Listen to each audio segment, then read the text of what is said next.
Welcome to our project Real-Time River Water Quality Monitoring and Control System based upon Internet of Things. First step of our project is to create an IBM cloud, then create a resource list called Internet of Things and follow the further process.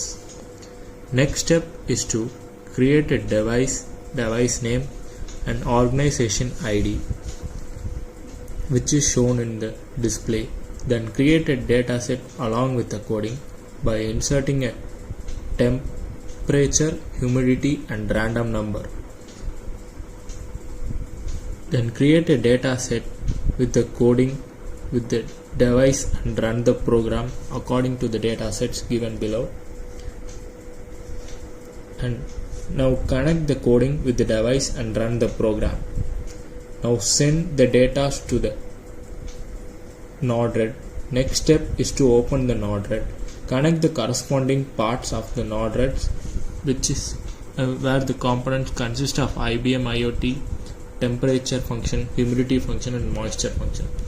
Now run the Python code which is being used to publish the data in IBM Watson IoT platform. Now run the model.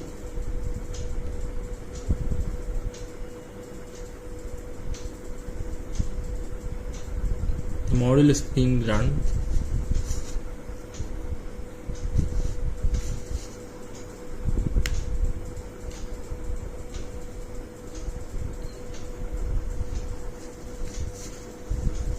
And you may see the data running with the pH level, water turbidity, salinity, dissolved O2 and conductivity.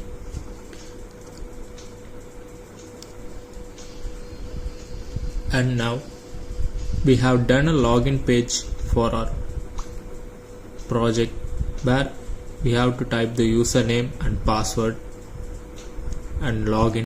It shows the Node-RED dashboard which consists of the parameter readings, water turbidity level, moisture, nutrition, salinity. Thank you.